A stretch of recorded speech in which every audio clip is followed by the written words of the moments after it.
Thanks to everyone. It's so nice to see some familiar faces out there. So welcome. My name is Evelyn Clark. I'm the Executive Director of the Central Island Division of Family Practice. We exist on the unceded territories of the Qualicum First Nations, and we also work with Snanawas First Nations. And I'm happy to live, work, and play in this area. And I wanted to say that we have some ideas around First Nations engagement, and I know that some of the people who are signing on also have some great ideas. This is one way of approaching some of the things that we've done. It is not the way to do it, and I would not want to presume to do that. So it'll be nice to have a conversation and to share some ideas in other people's spaces. So we're going to talk for about 15 minutes, and then we're going to just open it up for questions and comments. So Tina, do you want to take it away and introduce yourself? Yes, thanks. I'm Tina Biello. I'm a project manager with the Central Island Division of Family Practice. Evelyn noted the territories that we're sitting on right now, but we also, because of our division breakup, include Port Alberni, which is the Nuchalna First Nations, and the three families on the island, Nuchalna being the one on the west side. So anyway, we'll get into that, but it's great to be here. And I will start, we have a little PowerPoint that I think I can share my screen, right, Leon? And our fantastic gal Jill is just sitting over across the way, logged in case I have technical issues. But let's see what we can do here. Here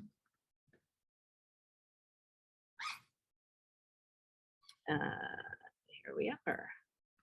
You should be able to see my PowerPoint, our PowerPoint. Can you see it? Okay, great. So the first thing we want you to know is that we are probably one of the smallest divisions in British Columbia, and we have taken on 2 PCNs. The first PCN kicked off in 2018 or so, and we are also in the planning stages of a second PCN in Port Alberni. So we have gone through 2 engagement processes with First Nations. Go ahead. Oh, me. Okay, so this is a little visual to show you in case anybody doesn't know where we are, but we're on the east side of the island. Oceanside is from Nanoose. Our division encompasses Nanoose up to Bowser and over to Arrington, and you'll see the little the nations here that we work with are Qualicum First Nation and Snanawas, and they are both very small nations. In fact, when I've met with them before, Snanawas always says that they've always been the smallest, and then the person from Qualicum will say, well, actually, we're smaller. So they're both on the eastern shores of Vancouver Island, one north of us and one south of us, and Snanawas also kind of straddles. And this is what we find with PCNs, and I know you must as well, that the way we break up territory is not necessarily the way it's broken up with our nations. So Snanawas is also part of the Nanaimo PCN and ours. So because they're right smack in the middle, and they access services in Oceanside and Nanaimo. So so yeah, that's them. I'll just keep going. Unless you have anything to add. No, I'm thinking of it. Okay. So then if we go over the hump, as we like to call it, which is the highway between here and Port Alberni, we enter Port Alberni, which is our other region for the division and the PCN and our Nuchalna family. And the Nuchalna, it's a much bigger First Nation community over the hump. And they're actually divided into 14 nations all along, you'll see on the west side of the island. For our PCN, we have the southern region, which are the first ones listed there: Dididat, Huayet, Hupetcheset, Sheshat, and Uchuckwasset. So we have 5 small, 2 of them are in town and 3 are remote. It's way out off a terrible logging road. So it's a very unique situation. And then we don't technically have the central region. That's rural and remote, and that's the coast. So that's Ahousaht, Teshwiet, Tloquet, Tequat, and Ucluelet.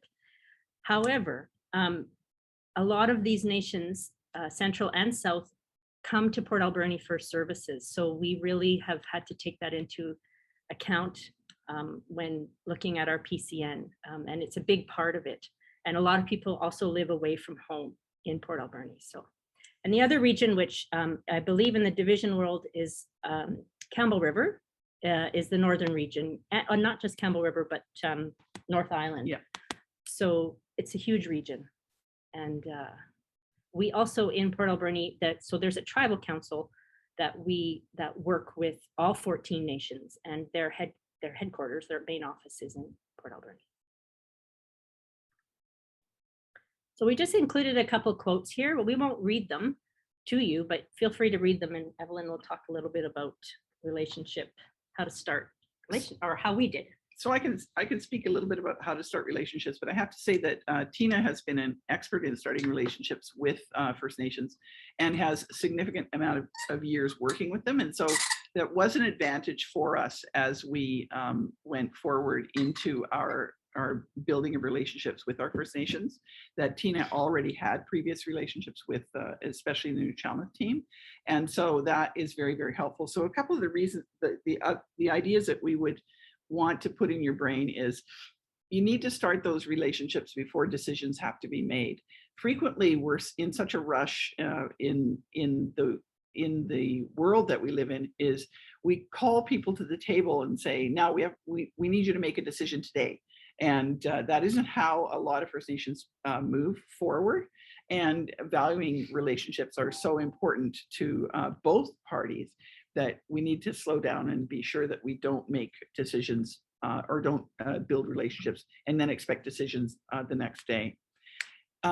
Be sure that that the process that we're going to go forward is clear and that everybody buys into it, that we know the next steps and everybody is comfortable with the next steps.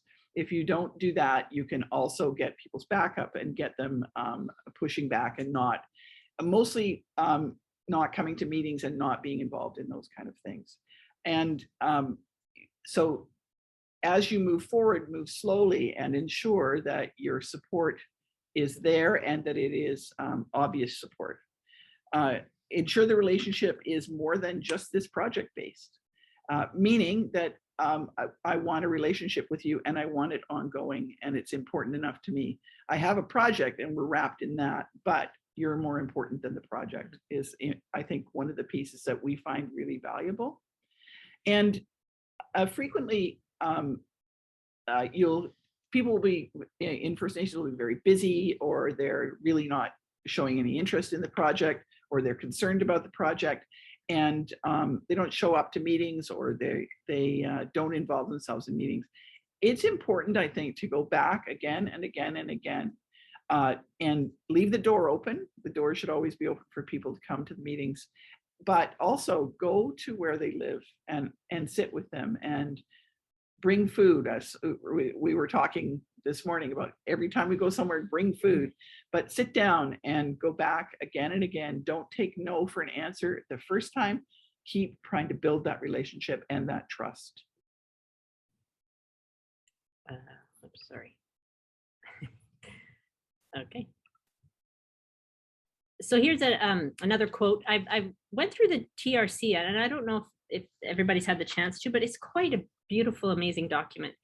And I found this quote from Archie Little, who is one of the elders we worked with on a project, which we're going to share with you in a bit. But he's New Chatlet. He lives in Port Alberni, and I was just thrilled to see that he was part of that, and they quoted him in the TRC.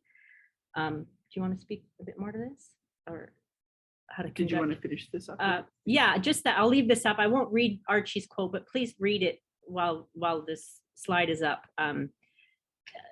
It was an amazing honor to work with him, and again, I'll explain that in a bit. But yeah.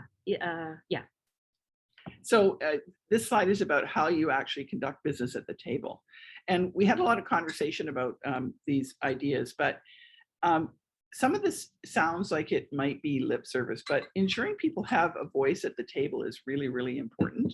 And sometimes that's checking in after meetings or between meetings to find out that to ensure that people, everyone at the table has a voice, and to ensure that the collaboration is really true collaboration and that you don't want to rush these things. If partners don't show up at the table, go and ask why.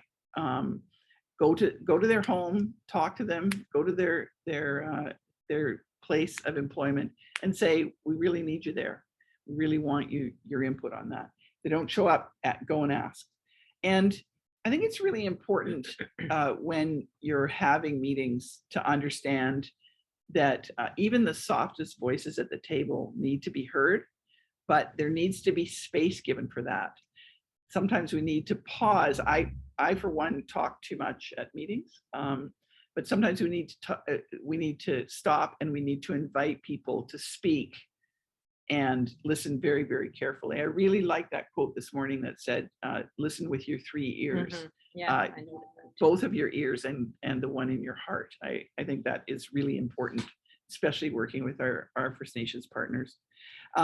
It goes without saying to be culturally respectful and humble. I like to take a learning approach to what I'm doing, and I'm willing to learn to change the way that I am. And I think that it's important that people do that when we are working with our First Nations. And acknowledge that we all have very different experiences and very different points of view. And there is something called trauma-informed practice, and that we need to honor that as we move forward. And always engage in the respectful communication with the appropriate people. If you need to get decisions made, it may not be the person in front of you, it may be chief and council, and you need to ask and be sure that the right people are at the table, or that they are at least able to put their hand up and make decisions on behalf of their nation. Do you want to add anything, Tina? No, I think I'll go on. I think the biggest thing out of that for me is that relationships take time, and often our sense of time is and patience, and it takes what it takes. And I think it's hard because we work in a world of healthcare where doctors are used to, we're all moving so fast. And I think it's a real gift to be able to sit back a bit and just take the time it needs to build these honest relationships, because that's why I included the TRC codes, because it really is a big thing we're doing to use reconciliation as part of our work, and that it just takes time. So, and what a gift we have to do this, to work together, to bring these services to communities. Yeah. Okay. Oh, okay. So I'll speak to this. So this is a little bit of what happened for us in Oceanside. So like Evelyn said, we started 2 years ago. Three. Yeah. We were in 1A. I don't know. We were early on in. Very small community. Oceanside is, our division is, and the nations that live here are very small, like I said earlier. So this took time as well, because unlike over the hump with New Chalna, these small nations have very small people who are working in their health departments, health directors, chief.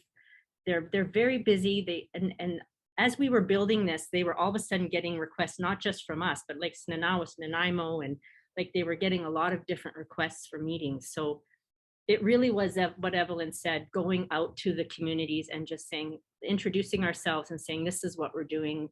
Would you like to be part of this? And, this is the timeline sort of, but so it really took time to build them all. And we did do the engagement, asking about needs and gaps in there early on in.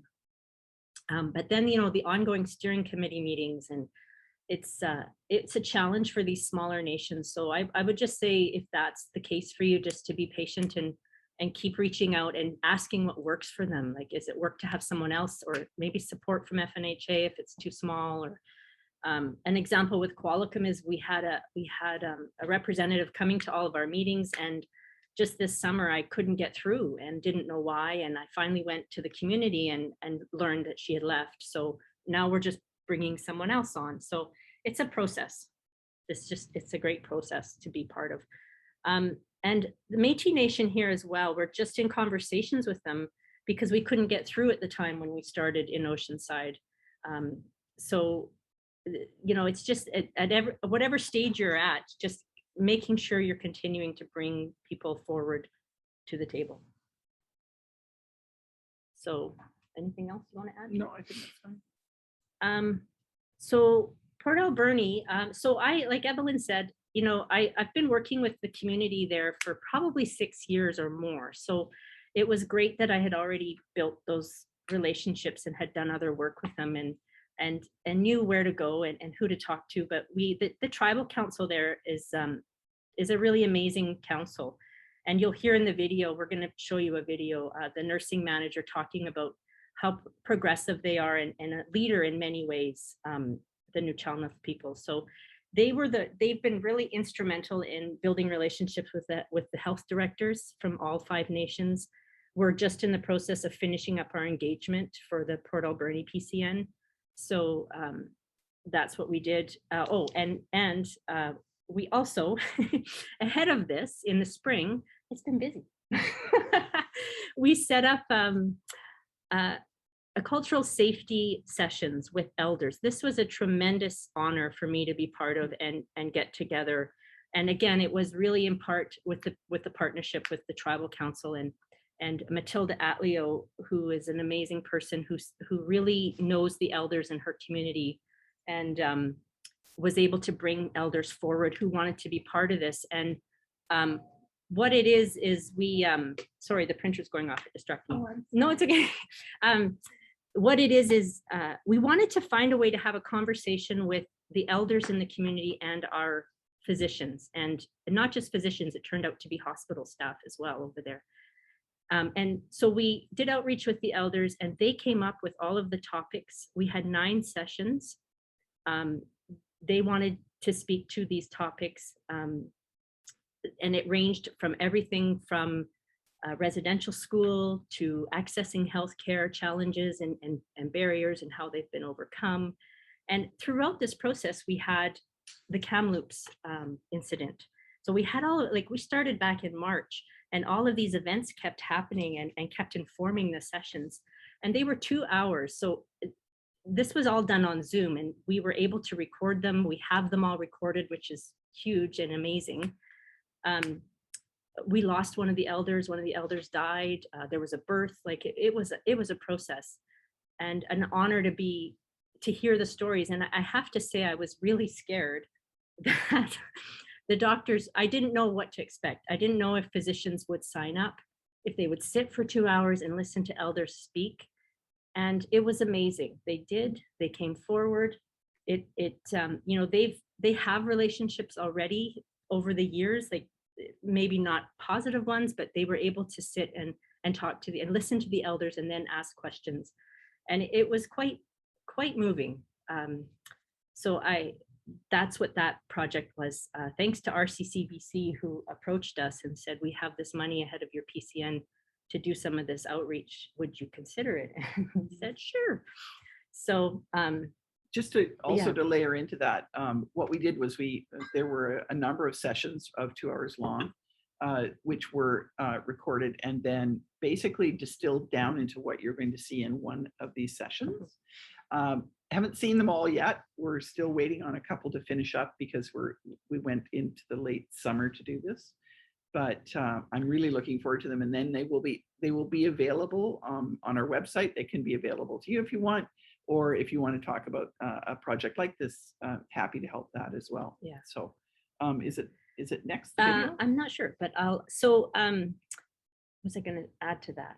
So yeah, so the videos are, so we worked with an editor who, they're 2 hour sessions that he distilled. The short forms are about 8 to 10 minutes. And the long forms we had said, oh, we'll just make them, 40 minutes. And there was so much in there that the long forms are actually just under the 2 hours. So, I mean, it's just so much in there and so rich. So, actually, no, yeah, this talks about it, but that's what we did.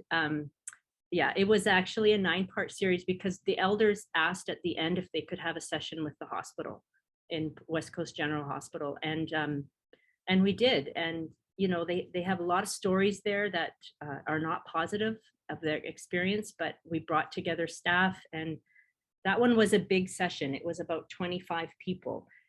but the sessions with the local, the community physicians were smaller, and we did that to enable dialogue. So it was 3 to 5 GPs or NPs, and then 3 elders, and then us staff around it. So that model seemed to work really well for intimacy and for an ability to have dialogue. And again, we did this on Zoom, but ideally they would have been in person, but we now have a recording.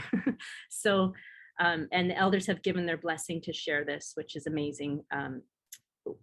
Yeah. And also, to be clear, before we created this PowerPoint and wanted to share this with you, we took it all back to the New Chalmette leaders and asked them for permission. We actually asked them to join us today and speak to this if they wanted to. And they said that they preferred not to come with us, but it's really important every step of the way to have their blessings. And it was a good step to work with them and say, we're going to do this. Is this okay? And they said, yeah, it's okay. So yeah. Those are really important steps, I think. So we have about an eight minute one? I'll just add to that one of the people that we asked who helped us with this PowerPoint, Matilda again, her former husband, or her late husband, was the former chief of the Sishat Nation. And she really wanted me to let everybody know a quote from him, which I forgot to put in here, but it's that he would say, let them talk and listen. It takes as long as it takes. So we also had a moderator, I'll tell you, Harley Eagle, who was amazing, because one of the concerns is you never want to cut an elder off, but we had this time constraint. So he did a beautiful job of honoring their stories, but yet trying to get the session to be in 2 hours. So, okay, I'll play the video. I hope it works. Get your popcorn out.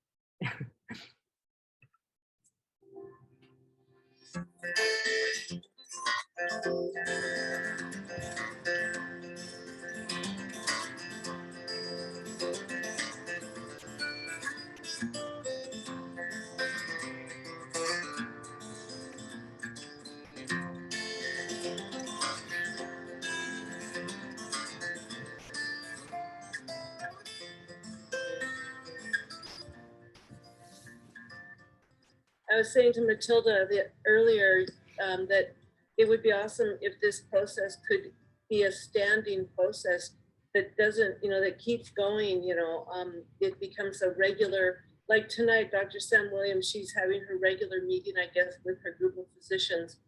I think this kind of a setup needs to continue to happen where physicians can, meet with the New Chalmette elders, because it's just so exciting. And I thank you, Ian, for the work that you do in promoting this. And we're hoping that you can help keep it happening in the future as we move along.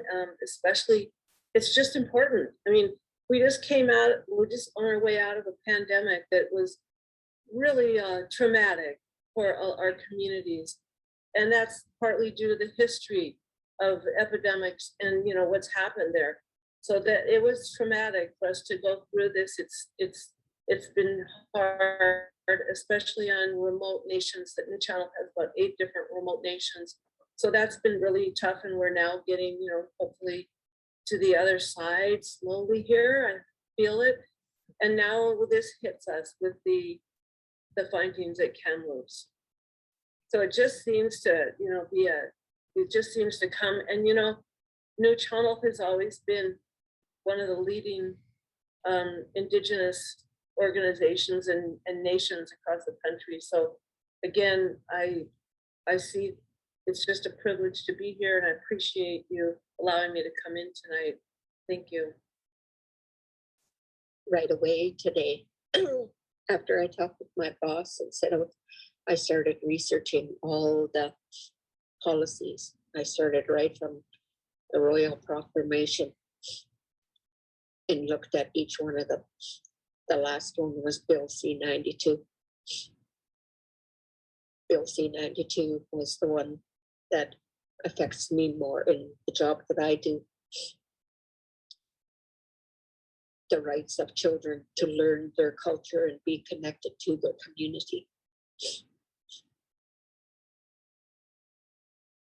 So I still hope and still pray that a lot of these will be resolved maybe 10% during my time. Because I think about some of the whys regarding health. Did they die because of malnutrition? We don't know. We don't know how they died. And those are the things that we are suffering with today. The effects of those: diabetes, obesity, because of hunger during that time there. Hunger. What happened when we left there? All we want was to eat, good food, good food, good food. It caused many health issues. And it still is today. Because the record player keeps playing over and over every time something comes up. Like what we heard on Thursday, Friday, on the weekend. Again, I want to say thank you all. Thank you all for listening, for hearing some things, and to be there to listen to our grief and sadness that we have been put through these past few days. We recognize the very angry on this earth. I worked through the residential school as the coordinator. That was some job to go through that with a lot of people. But that was so powerful. My mom is my husband. I haven't seen her since I was 10 years old. But it never died. It never leaves. But those very words that our mothers gave us, our brothers and sisters gave us, are so powerful that you hang on to that message. So, it's been, we start to think, it brings back the old memories. How many kids did you see? How many kids did you see one day? They sent them home. So they went home. I don't know what's going there. We still have families who know approximately where their babies are. We dug up we were setting up a place for Sweet Lodge. I ended up burned out, so I left. They kept trying to build that Sweet Lodge. It wouldn't. Didn't want to go. And we found later that we have become married. So even in death, they speak to us. We honor them. Because we're not supposed to move anything according to the law. And that's where it really comes in for some of us. And thank you for everyone here for listening out for us. And it's through ceremony and things that we do that will help our people also. We worked with a psychiatrist and a family doctor, Dr. Ruth Camille, a psychiatrist, and Dr. Krista Stragan, in different capacities. But they saw what ceremonies could do for our people, how it could change thought patterns, change health patterns for them. And they used this quite extensively when they had a patient that they had a patient that was stuck. He'd call and say, can you come help and do a ceremony? We do ceremony. And the patient would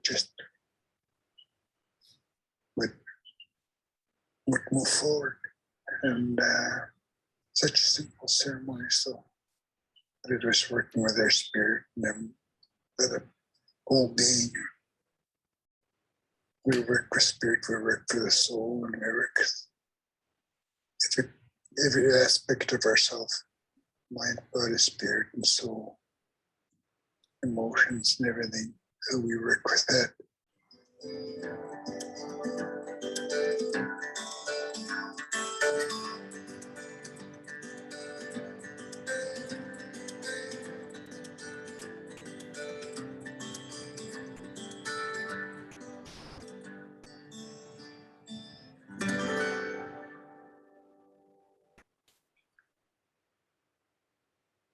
So that's a sampling of our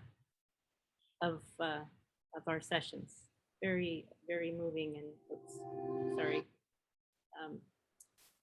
an honor and privilege to be part of and have the work done. And I know the physicians, we were going to have a feast to celebrate in September with all the physicians who came with the elders, and because Jeanette talks in that video that the COVID numbers going down, but sadly they've gone back up again on many West Coast nations. So we postponed it, but it'll be a great feast when we can get to it. So, and I think, you know, her talking about the ongoing relationship, it's not just a one-time thing, it's ongoing. So, and this morning, some relationships came up a lot, and I, you know, not just with First Nations, but what we're trying to do with these PCNs and all the stakeholders at the table, it's really important, you know, as we all know, who do this work. Yeah. So we're yeah. almost done, Yeah. but we were going to talk a little, this is sort of like my mom thing, what you do and what you don't do. But it's really important to be yourself and to be honest at the table, not to be a role, but to be a human being, and to be sensitive to people's histories. And you saw a small sampling of what we listened to over 9 2-hour periods. And it's important to be sensitive to the different experiences that people bring to the table. It's important that the partners, both First Nations and Métis, need to be the leaders in this. And although there's some hesitancy sometimes around the table about this, it's really important that you go to the place where they want to go. Support them and get out of the way, and find a way to work with them so that they lead the process and that we don't lead the process. Throw your timetable out. It'll get there when it gets there, just like with the elders. It takes time to listen, so don't expect everything to evolve at your pace. Get over the quick decision-making ideas and support more conversations. We also have an Aboriginal task force that we attend, and Tina is heading it up. And we are working with hiring 2 people to work with our First Nations. It's taken a very long time to come around to that, and it was really, really good conversation. So get over the quick decision making, and I'm addicted to it, so I know. I love to do quick decisions.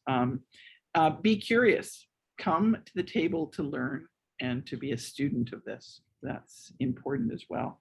And always bring food. That's my last suggestion.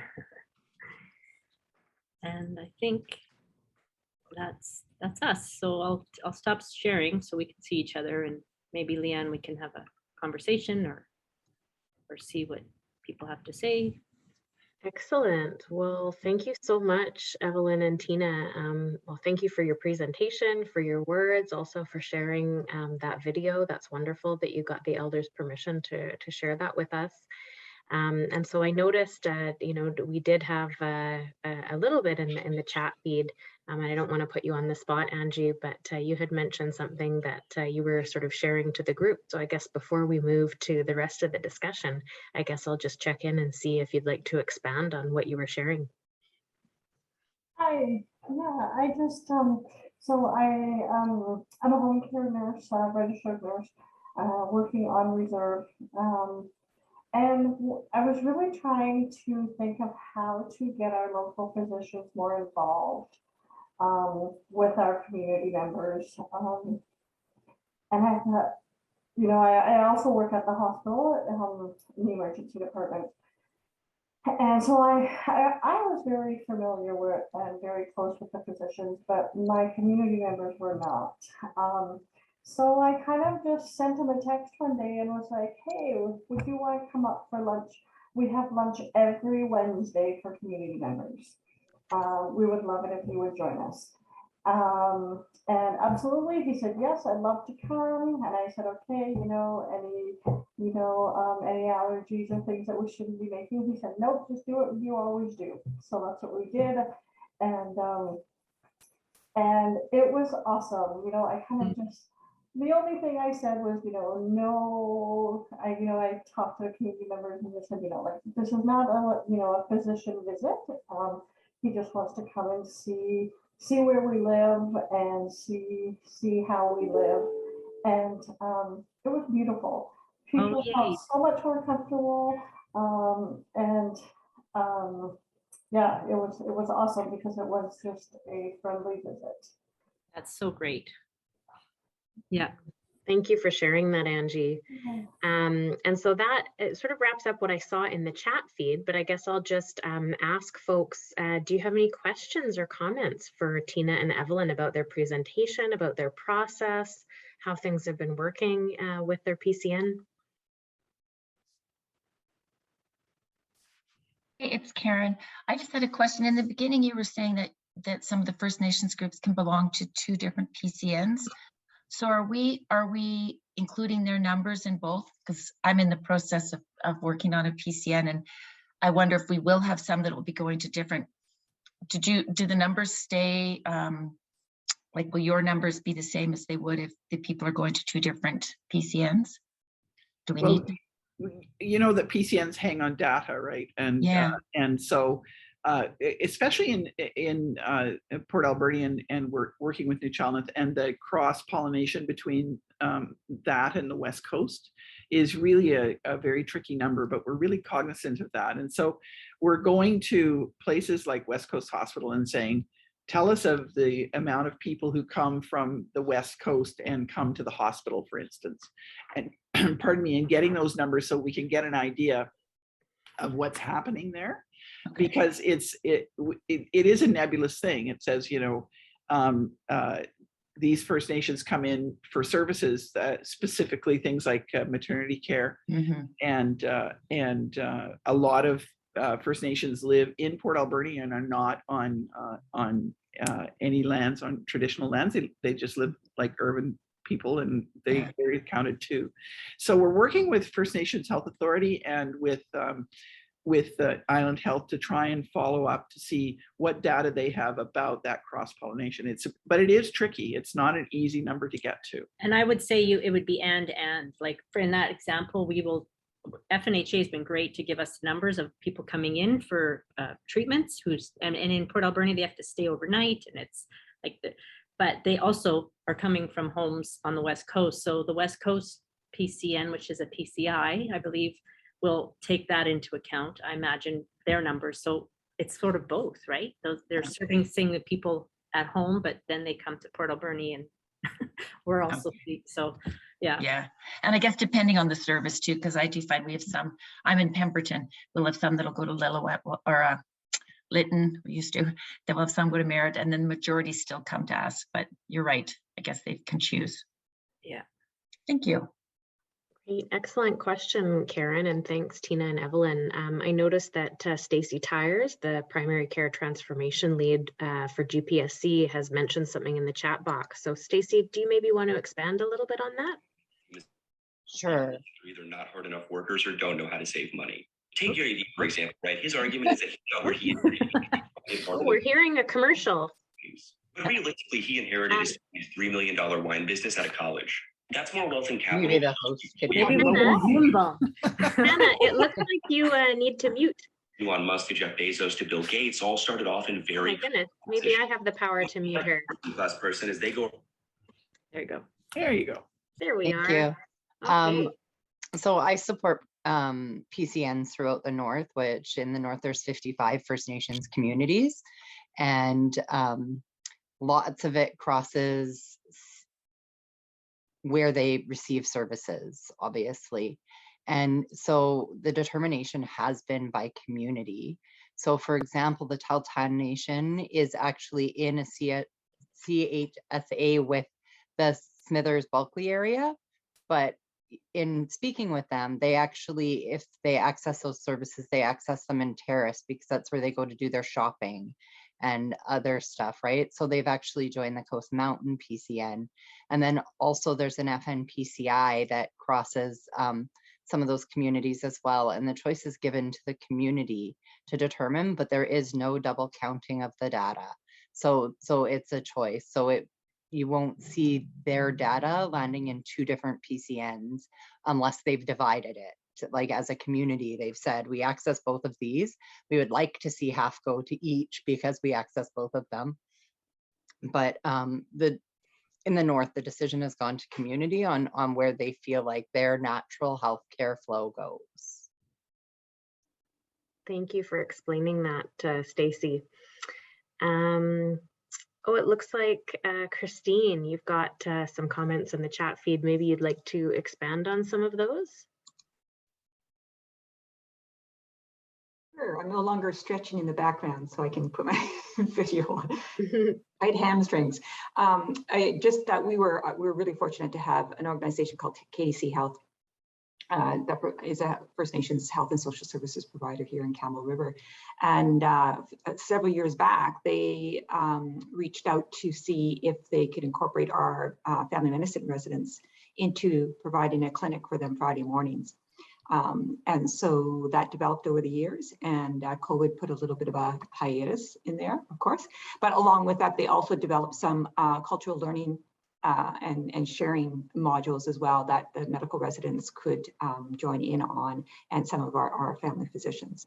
So that was initiated way before PCN, and really helped with the building of the relationships between our physicians, our medical community, and our First Nations. Great, thank you so much for sharing, Christine. Does anybody else have questions for Tina and Evelyn about their process, or maybe want to, oh, sorry, Rob, you've got your hand up. Thank you for, that's really inspirational to hear what you're doing, and to actually have that video shared for centering us. I'm just wondering, curious as to what outcomes you're hoping to see from this engagement, and how will you measure those outcomes down the road? Because really what we're looking for is, we're looking for better outcomes. And I'm just wondering what those outcomes are that you're trying to look at from the work you've done, and how will we measure them? You mean with the videos, the engagement sessions? Yeah. So I neglected to say, we worked with the UBC Indigenous Patient-Led team. Dr. Dana Hubler and elders from across the province were part of this process, and they have a very great evaluation tool that we are going to be using. The videos were partially part of it. It's such a tricky conversation to have. Like, how do you measure this relationship building?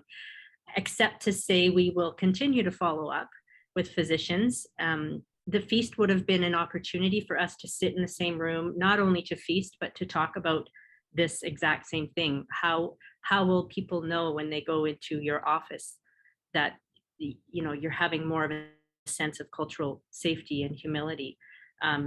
It's ongoing. It's an ongoing discussion around measuring this. We will do our best. I mean, we've talked about having surveys sent out to all the community members. We still are meeting about it because we're not sure how to measure this properly. But how do you measure relationship? I mean, it just has to be an ongoing conversation. I don't know if I have the answer yet, but we're talking about it. UBC team is great part of this conversation around it. And I think you asked both sides. Like, I mean, you're asking the doctors, but you also ask the community. I mean, that's what I meant. Yeah, that's just something I find when they come into the clinic, you'll you'll see more people coming in, they'll be more comfortable, they'll be in a much more trusting spot. They'll, tell you things that maybe they wouldn't have before. You'll get more of the elders that that's who are having a problem with. So I guess you could see it. It's hard to show it on paper. And it's a long-term thing as well, Yeah. right? It has to happen over time as well. It's also important to recognize that part of the work was in building trust and in those relationships. And I firmly believe when we went through this process, there are many benefits, and I could bore you for a long time talking about those. But one of the biggest benefits was when it came to actually starting to build our service plan, they were at the table with us, and they knew they were partners, and they knew that they were moving forward with us, and that we weren't going to tell them what was going to go on. That we were actually wanting to hear from them, and I think they were prepared to come to the table because we had built that relationship prior. And that may not be something that is quantifiable, but is something that's incredibly important in the work that we're doing. Yeah, one of the sessions, and I don't know, we are able to share these, so let us know if you want the links. But there was a talk about natural medicine, one of the elders, and traditional medicine, and there was an amazing conversation with one of the physicians around having a field trip. And they had never even thought about that before, but they were now I don't know if it'll happen or when it'll happen, but they were talking about it, and physicians expressing interest in how do I talk to my First Nations patients about this? Who can I refer them to? How can I work with you with this? So the elder was just sort of blown away that she was being asked this question. It was great. It was really amazing. Very cool. The chat feed is blowing up here with suggestions and questions. So I'm just going to take us back to Christy's comment. And so Christy was wondering whether or not you're able to share the measurement tool. So I guess the evaluation framework from the Indigenous Patient-Led UBC CPD.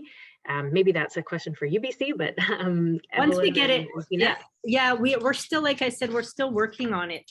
So once I get that, I will ask them. I'm continually meeting with them. I just need to know, Leanne, where to send it or how to share it and all that stuff. So, well, I think as a start, if you could, I mean, you can put it in the chat feed if you can get it soonish. But if not, just send it to me, and we'll ensure that it goes out with some of the key pearls and notes from this session. And so I guess with that, Stacey, I don't want to put you on the spot again, but you mentioned that the Northern Interior Rural Division has an amazing tool. So would you be willing to give a little bit more information or speak to what you saw?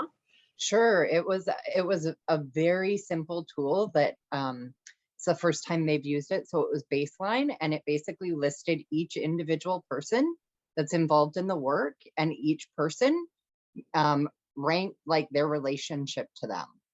And, and how often they worked with them prior to the NERD PCN work, right? So, and then they can gauge as it goes on how much better people are working together and things like that. But it was very simple, which simple is good. It is a third party. I'll post the link before we end. Oh, very cool. Excellent. And Christine, you noticed that, you mentioned that the Comox PCN is looking at evaluation. Do you have anything that you want to share specifically about that? No, I just, and I don't know anything about it, but if people are interested, I know Comox is doing that right now. And Dr. Terry Aldred is part of this team that I've been working with. So yeah, I'm just noticing in your chat. Yes, so with the Dr. Terry Aldis, that's a work in Campbell River. We are engaging in around looking at the Indigenous perspectives of attachment, But Comox work was more around evaluating engagement, relationship building, and the impact of PCN work in the cultural system. And Maureen Clark is really leading that up for Comox. Great. Angie, you had a question here, and I'm not sure who this question is directed to. Maybe we'll start with our presenters, but Angie's question, is there a way to engage First Nations nurses for input? And so, Angie, I don't know if you want to expand on that and talk about, and perhaps define for those of us who don't know, what the BCCNM is. Yeah, sure, thank you. So it's the BC College of Nurses and Midwives. So they've recently kind of put a call out to First Nations nurses specifically helping or asking us to help create new nursing standards of practice regarding cultural safety, racism in the workplace, etc., etc. So I'm just wondering if there is room for something like that within this type of organization, I guess you could say, as you know, as the nurses being kind of the boots on the ground. Absolutely. I wish Jeanette were here because she's the manager for the Tribal Council nursing department, but they have, she's talked a lot about, and I don't know about this organization, but they have a program called Nursing the Nuchalnath Way, and they have nurses they employ who go out to all of the nations and work. So I don't know if I'm answering your question, but but I know that Jeanette will be very much part of that team, will be part of the PCN in Port Alberni, and will be really big in informing that piece of the work for one of the projects that we'll be doing over there, which will be a clinic. So yeah, I hope I answered. I'm not sure if I did. And do you think we would have anybody in the more interior area as well? Sorry, the interior? Mm-hmm. Well, we're in Bonaparte. Yeah. I don't know about the interior. Sorry, I just know about our little area. So Angie, I think that might be part of the conversation that you might want to bring to your local health planning table as you talk through what the expression of interest will and PCN service plan will look like in the EOI. For, if I'm not mistaken, Bonaparte is part of the interior rural CSC expression of interest. So I think, yeah, that's something that we could note as a potential follow-up item, and it's early days. So I think there's lots of opportunities to input that. Any other questions for Tina and Evelyn, or reflections sort of on what they've shared or what's going on for your communities?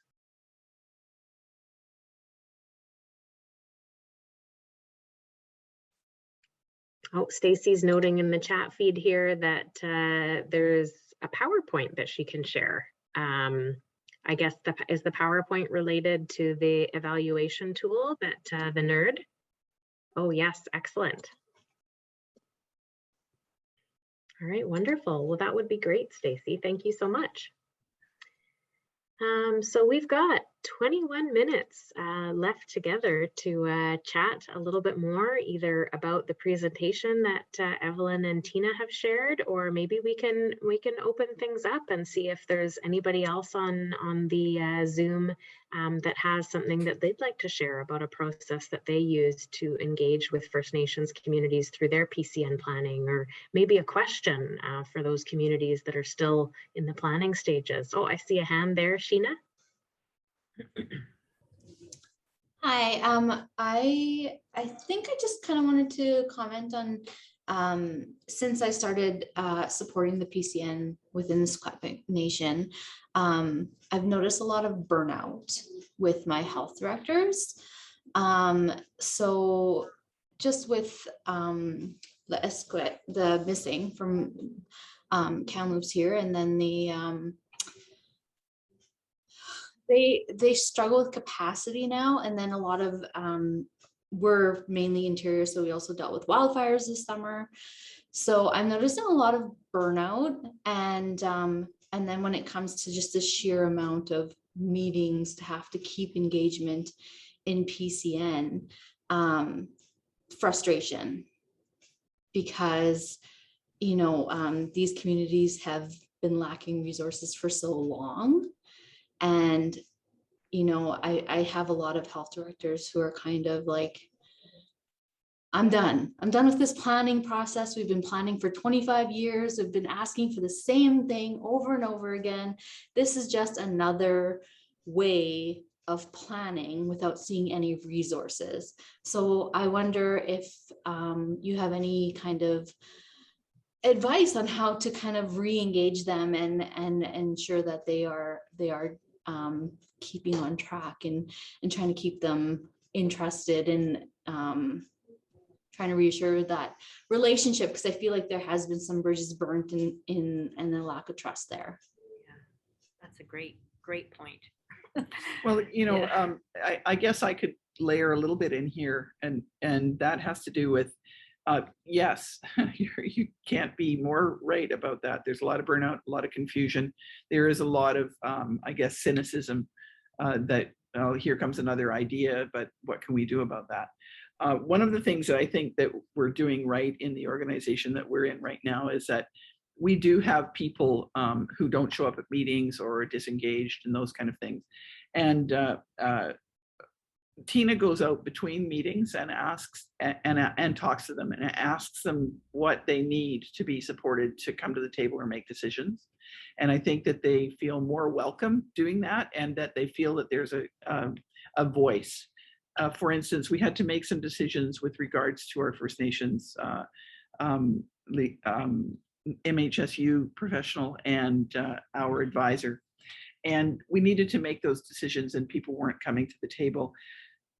Tina went and sat with them and said, what do you want to do? Where do you want to go with this? We didn't make that decision arbitrarily because they didn't happen to be at the meeting and then move on and inform them of the decision.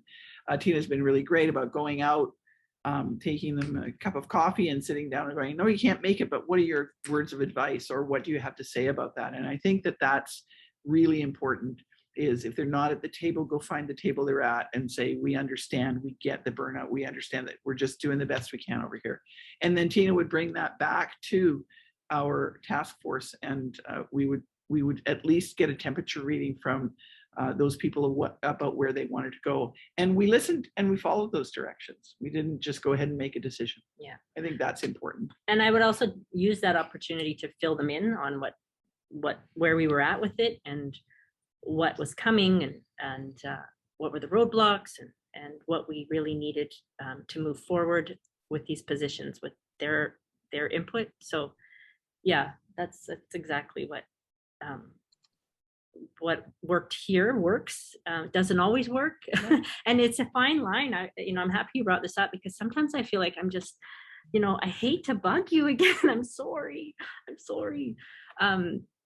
So just even coming at it like that, and I really do feel bad, because I know they're stretched. I know the smaller nations are, like, and just given the year with the pandemic, like Jeanette said, it's like just major triggers. Then you guys had the wildfires at Kamloops, and like it's just being sensitive that we don't want to overburden, but we hope that they come along with this, because we actually do for Oceanside with these positions. We're just getting to the point of like hiring, so it's kind of getting exciting where the results will be there. So it's just making sure we keep talking about it. Thanks for that. Well, I think that was a great question, Sheena. And I noticed, there was a lot of nodding heads in the room in the virtual room that I could see. And so I was wondering if anybody else had any comments they wanted to add to that, to overcoming some of the burnout and the just sort of overstretched folks and trying to build engagement without creating additional burden or stress. Does anybody want to share an experience with that, or unpack some of that head nodding?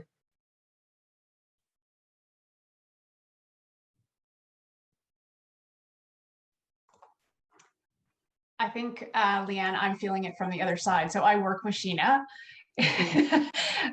So in the Thompson, we work really closely with Sheena. And so, on the flip side is yes, we are really aware of the burnout on all sides. And in fact, we met with Sheena, I think probably in early September-ish or towards the end of August, and asked about reconvening our First Nations Health Director group that we formed. And we all agreed that it wasn't time, and all agreed to sort of wait until the end of September, kind of like into October. And now we're sort of the middle of October, and it is that sort of delicate dance between not wanting to burden and bother, and yet wanting to make sure that the voices are heard. So just like full transparency on the other side, I saw Sheena smile, but it's difficult on both sides, right?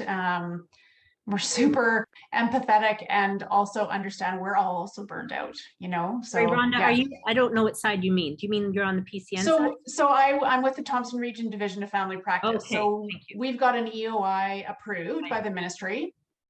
We had our EOI approved in August, I believe it was. And we actually went to the ministry and said, we cannot start service planning at the moment. Like, we're just too stretched and too burned out. And so our CSC asked for an extension to start in the middle of October. So we'll be starting that. So now it's, how do we reconvene all of the groups that we were engaging with before? And everyone is burned out. So how do you do that meaningfully and thoughtfully, but also knowing that it needs to be done?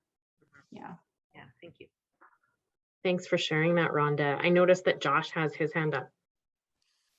My question is to Evelyn, and again, and Tina, thanks for the presentation and for your process. You talked about the physicians you invited in who were present for these engagement sessions, and obviously those are ones who have a sense that this is important and we need to engage. How do you engage the rest of them? And so how do you bring the rest of them in, the physicians and allied health, to recognize how important this is, the impact it makes, and then get, I'll use the word penetration, to the entire network about how this is impacting? You start with the champions. Yeah, you dance with those that brung you, Josh. And then you hope that over time the champions will infiltrate those who are on the sidelines watching or whatever they're doing. I'm not sure, but I know what you're saying, Josh. It's tricky, and that was my fear, to be really honest, when I spoke to my fear about this process. But there are champions. I would guarantee in every community to knock on their doors first and just ask them.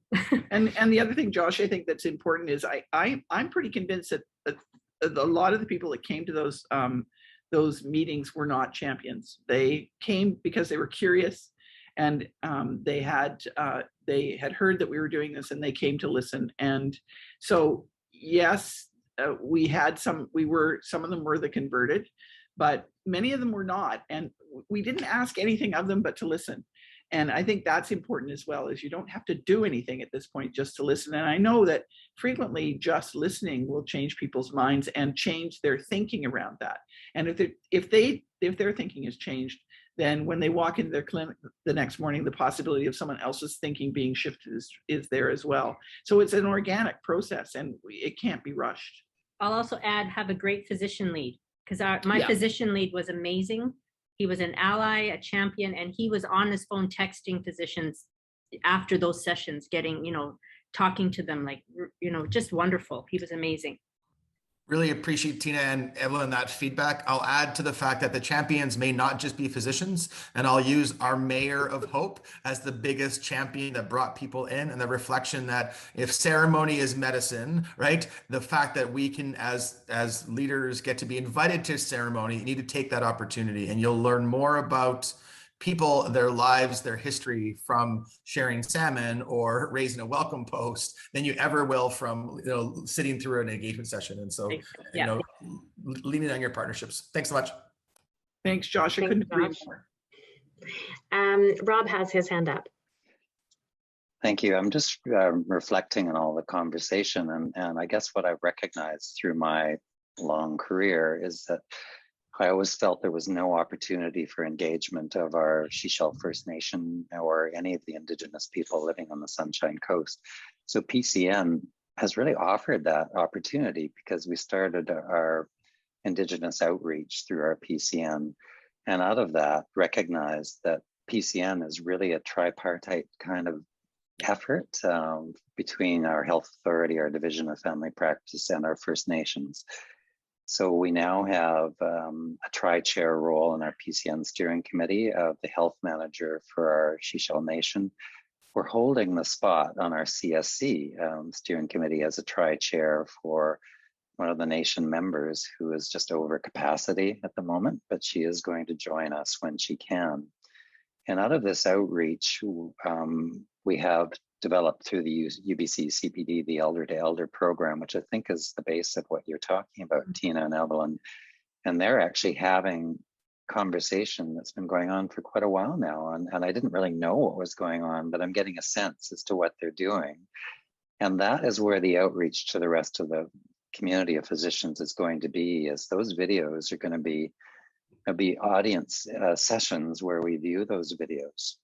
There's also a cultural protector in the Sechelt Nation who has been away on paternity leave recently, but he is also going to be planning physician outreach sessions. So just telling us about the Sechelt Nation and their culture, I'm kind of filling in all these gaps that I know are there, and that's going to be a broader audience for our physician and other primary care providers on the coast as well.